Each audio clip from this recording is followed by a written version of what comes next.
Kia ora koutou. I'm Marten Rabarts, Director of the New Zealand International Film Festival, Whānau Mārama.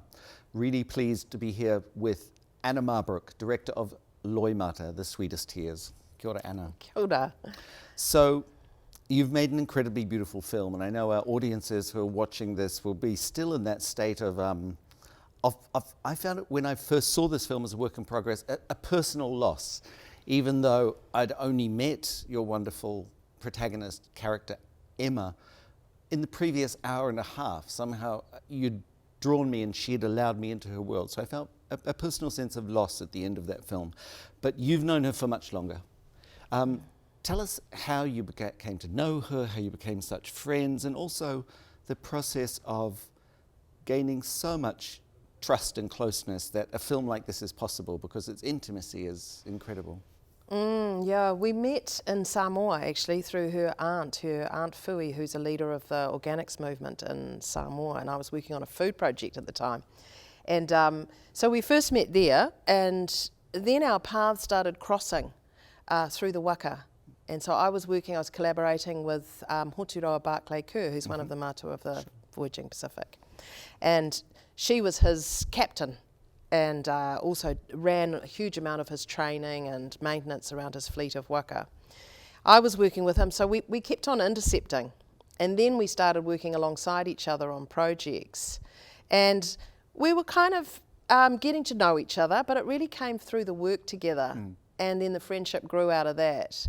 And I started to see this really amazing, humble, incredible woman, had this really big past and quite a picture of how she wanted to be in the world in terms of that past.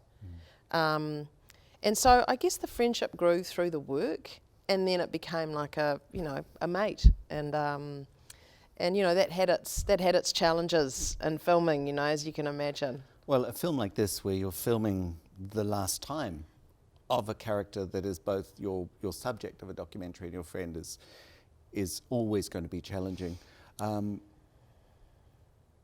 What was the moment that you thought, she's an incredible woman, there should be a documentary about this? You'd met over the work around waka itself. Was there a particular birthplace of the idea, a particular moment? She was going to come down to Wellington for an event that I was doing down there called Waka Odyssey as part of the New Zealand Arts Festival. But she was too ill. And at that event, I really wanted her to be honoured as the preeminent voyager that she is and was. But she couldn't make it because she was in hospital. And I found out later had a brush with death. And at that point, I felt this really overwhelming sense that we had to capture the story of Emma for posterity, for the future. So it was for the rest of us. For the rest of you, absolutely, And so I came back from Wellington and started talking about it. And initially it was going to be more a biographical kind of story, but then it became something completely different. In the film, I mentioned this, it's very intimate, but it's also a relationship not just with Emma, but with her family. And you also talk about the film as being made by your family. So it was two families collaborating on that. Tell us a little bit about that collective nature of making the film, that it was a community that made it, a pair of families, Whānau, that made it. That made a lot of sense to Emma. you know, if there was one thing Emma really knew about, it was family. And she knew about family in a really universal sense. So for her, because of who she was and how she lived, her family was broad, you know, and it wasn't just blood. And so that approach was really important to her, was to have that thinking around family and a kind of sense of universal love, I guess. And it became pretty clear early on, you know, we went, at the beginning, we went to a small family gathering of 150. Okay. It was an intimate gathering of 150. And at that point, with one camera person, and me, you know, it was pretty clear that we're going to need a little more crew and a couple more cameras, right? Going to need a little bit more support, and just support in terms of, you know, telling a story that's obviously driven by Emma, and she's our wonderful heroine. But you know it's clearly going to grow, and so you know my brother's had a huge experience as a documentarian, and it's got an amazing number of films and work behind him, and knows a lot about these complex navigations as well. And so initially it was a bit, he was coming to help, and then Emma made it clear that he was joining, and coupled with me being his sister, and it seemed, it was not just a great thing, it made sense that the family would work with the family. And I guess that spirit has travelled outwards, you know? Well, it's stretched out. It now includes Dame Gayleen Preston as an executive producer and a venerable scholar from the Pacific. So these people who were also supporting you, feeding ideas in and... Yes, because, you know, you're navigating in some cases subjects that are tapu or taboo, you know, and so that requires delicacy, it requires ethics, and those ethics need to traverse cultures, and so that's important. That's really important that the family, the family of the filmmaking and the film has a good family around it to really support that birth of the film and the travelling of the film now. Was there a formal journey towards entering this tapu territory that you were invited in some formal sense, or was it something that grew organically out of the relationship with the family? Because in any culture, the material that Emma was dealing with and the film touches upon deeply is sensitive. Was there something specific to the Pacific culture that you were documenting that allowed you inside? I think initially it's a trust thing. Just you know, the trust. Yeah, the trust was there. The trust with Jim was there, and the trust with our family was there. So that was the starting point. And then when you move from that point, there was constant talanoa throughout. At every point, there were discussions. The family they're extraordinary communicators, and they're extraordinary people. They have an ethics committee. We've seen them in the film, they're amazing. Yeah, so they have an understanding of ethics, and they've applied that in their own work and academics and counselling and the church, etc. So they have that structure there for themselves. And I guess at a certain point we realised we were engaging on that level as well, with a sort of ethical dialogue.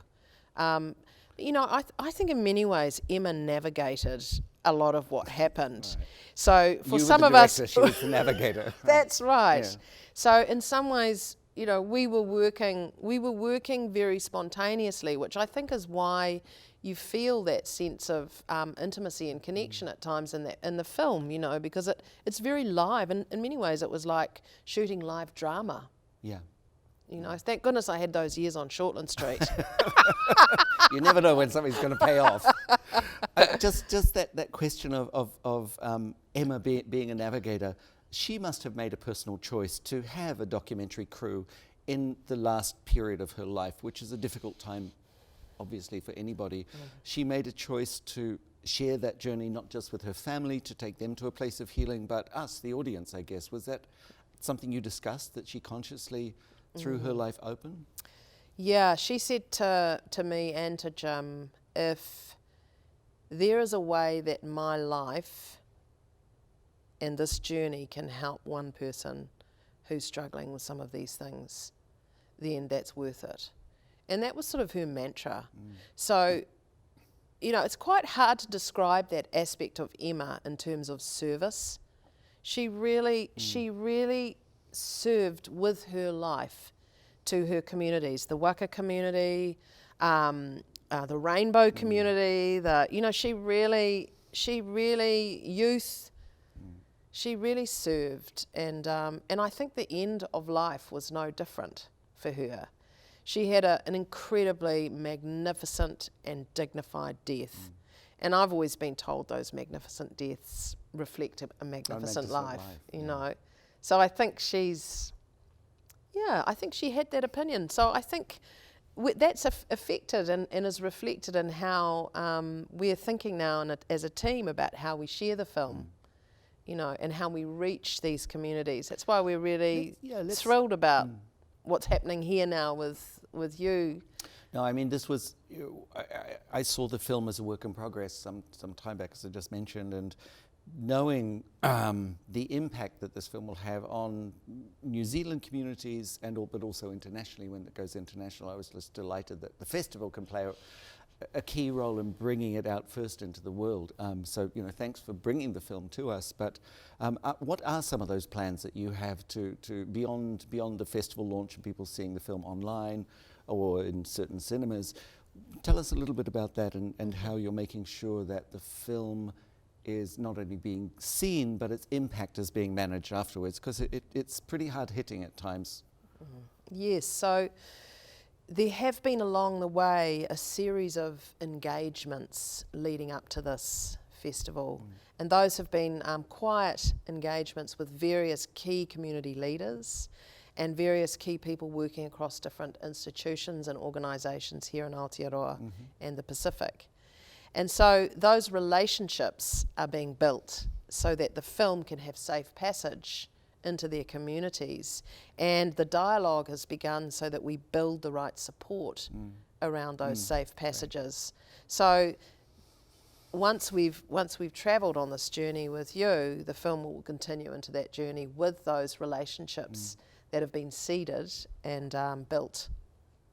I think internationally as well, it's going to have a very strong reception in other festivals, other societies which have strong Indigenous roots themselves, which is something that, you know, increasingly I know that we'll be connecting with those films from other parts of the world and bringing them to New Zealand. I'm sure our colleague festivals, you know, in different parts of the world, you know, Canada has a really strong Indigenous festival, the Sami in Finland, you know, wherever those communities are, you know, deeply rooted in a society, I'm sure the film will be super well received internationally as well. Just you know, there's something, the core issue of the film, I think, is something that is universal, which is one of the reasons it's going to translate around the world. It's this question of shame. Do you think there's something specific to the question of shame in a Pacific community like the one that we see in the film, or is shame more universal and we all process it, usually badly?